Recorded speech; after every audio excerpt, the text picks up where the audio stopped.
Bonjour à tous et bienvenue dans ce nouveau tuto dans lequel je vais vous présenter un nouvel outil qui s'appelle le DT Picker. Alors qu'est-ce que le DT Picker?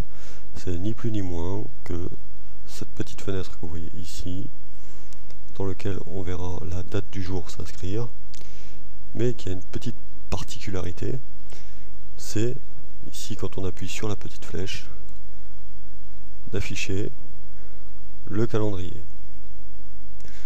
Ensuite, on peut naviguer de mois en mois et ainsi de suite. On remarquera que dans ce calendrier, on a un petit cercle rouge avec marqué aujourd'hui. Donc on a la date du jour. Quand je clique dessus, ça met automatiquement la date du jour. Donc ça l'entoure. Hein. Si je change maintenant, on voit que le 14 août est entouré en bleu. Si je reviens sur septembre, on voit qu'il est entouré aussi en rouge puisque c'est la date du jour. Donc comment faire apparaître ce DT Picker?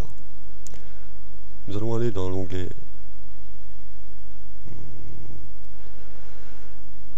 voilà, c'est pas grave. Donc nous allons afficher dans l'onglet développeur, on a insérer et on a deux options. Donc on a les contrôles de formulaire, on a aussi le contrôle ActiveX. Donc on va afficher une fenêtre qui est ici, hein. On a une petite option pour les outils, ou autre contrôle. Donc on clique dessus, on a une fenêtre qui s'ouvre. Parce qu'en fait il y a bien plus de contrôles que ce que vous voyez affiché au départ. On va descendre un peu, et il va falloir trouver, c'est pas très loin dans la liste, ici voilà, Microsoft Date and Time Picker Control version 6.0. Donc c'est cette option là qu'il va falloir prendre.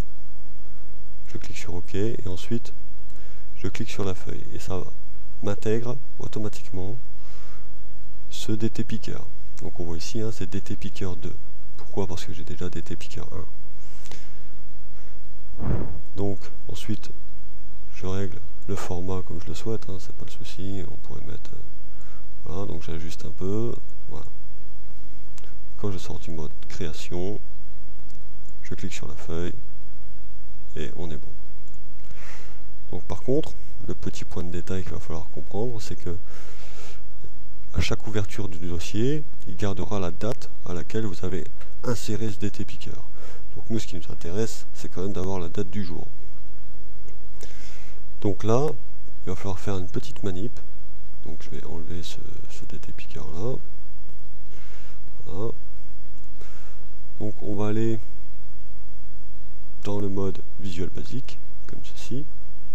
On est bien sur la feuille 1, puisque c'est sur la feuille 1 appelée, enfin, renommée sommaire, qu'on a intégré notre DT Picker. Et je vais intégrer cette commande. Private sub user form underscore initialize, et là DT Picker 1.value égale no.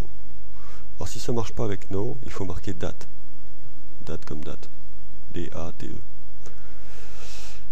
parce que selon les versions, selon les programmes, il prend pas forcément les deux en compte, mais normalement avec no ça marche.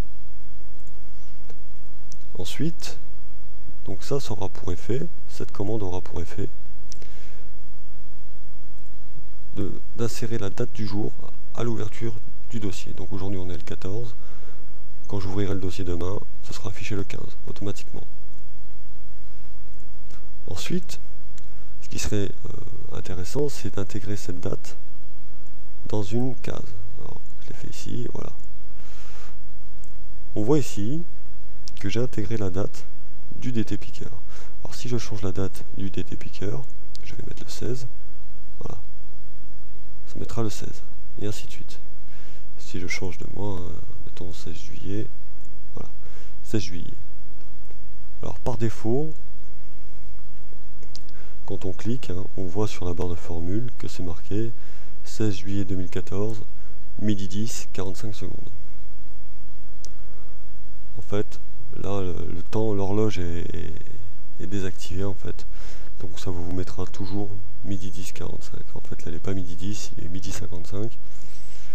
Donc après on verra comment intégrer une horloge.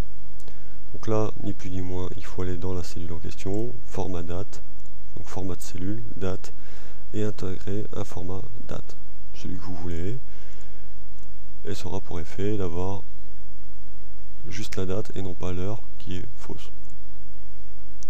Donc ensuite je change, et ainsi de suite. Si je veux remettre aujourd'hui, je remets aujourd'hui.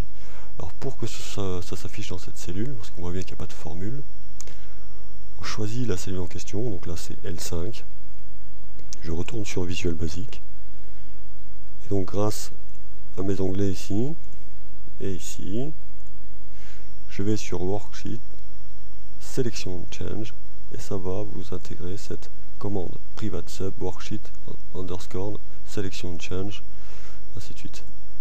Et dans cette sélection, je vais marquer Range L5, donc c'est la cellule dans laquelle je veux que la date s'inscrive, point value, donc la valeur de cette cellule est égale à DTPicker1 point value, donc la valeur du DTPicker1. Donc pour résumer, cette cellule L5 est égale à ce qui est marqué dans le DTPicker. Du coup, à chaque fois, je peux changer la date, ce qui peut être utile pour remplir un formulaire ou ce genre de choses. Ce tuto est à présent terminé. Je vous remercie de l'avoir suivi et je vous dis à bientôt.